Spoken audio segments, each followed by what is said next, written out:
tuning in today to my channel. Today's video is all about how I lifted my hair from ombre with brown in it all the way up to platinum blonde. And I am so excited to do this video because I've been doing my own hair platinum blonde for many years. I want to share my knowledge with you. So first off, I really recommend that you go check out my silver hair tutorial. In that tutorial, you will see me touching up my own roots. And in that video, the length of my hair you could see had brown and like yellow spots, orange spots, all kinds of crazy colors happening that were just like scary and crazy. And I'm sure the dislikes that I got were people like, girl, your hair is a mess. But what a lot of people don't realize is there's a middle phase when you're lifting your hair from dark to platinum. You are not going to get this color blonde in the first time that you're bleaching your hair. This is not an overnight thing. You are maybe gonna get this blonde after the third or fourth time that you bleach your hair. And I recommend leaving 1 week of time in between your bleaching so that your hair has time to repair, the natural oils have time to come back, and you have time to do some deep conditioning treatments and everything like that. So there's a few stages of this process, and the reason why I'm doing this follow-up video is because I didn't want to overwhelm you in my silver hair tutorial, and there was a few pieces that I actually took out that I wanted to explain in this video and show you what I was doing. So in this video, I'm going to show you the process of me doing my regrowth, which is my roots, and lifting those to blonde. And then I'm going to show you the shampoo cocktail that I actually did. And the shampoo cocktail is you take the rest of the bleach, mix it with shampoo, and you run it all through your hair. And that will start the process of lifting the orange and yellows and darker pigments out of your hair. And then I'm going to take you to today when I did my second treatment of bleach to lift the really crazy orangey yellowy leftover pigment colors from my ombre hair to really get it out and up to this like crazy like white platinum blonde. If you're going to do it through a salon, it's going to cost you a lot of money, like $1,000 or more. So I just want to try and help you lift your hair up as bright as possible to, you know, save yourself a lot of money. So I hope this video is easy to follow. If you guys have any questions or comments, please put them down below, or you're totally welcome to email me, Instagram me, Facebook me, anything like that. So I hope you guys enjoy this video, and thank you so much for watching, and here we go, let's get started.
that was my platinum blonde, well, white platinum blonde hair tutorial.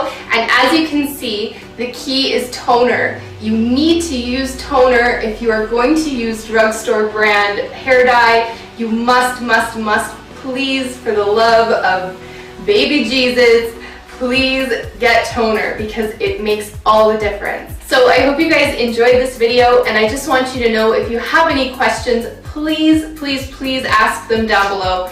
I'm more than happy to help you out. I hope you guys have a wonderful, fantastic day. Please make sure to subscribe to my channel if you want to see more videos from me every Wednesday, and make sure to tune in to my social media for Money Saving Mondays. So we'll see you guys in my next video. Bye!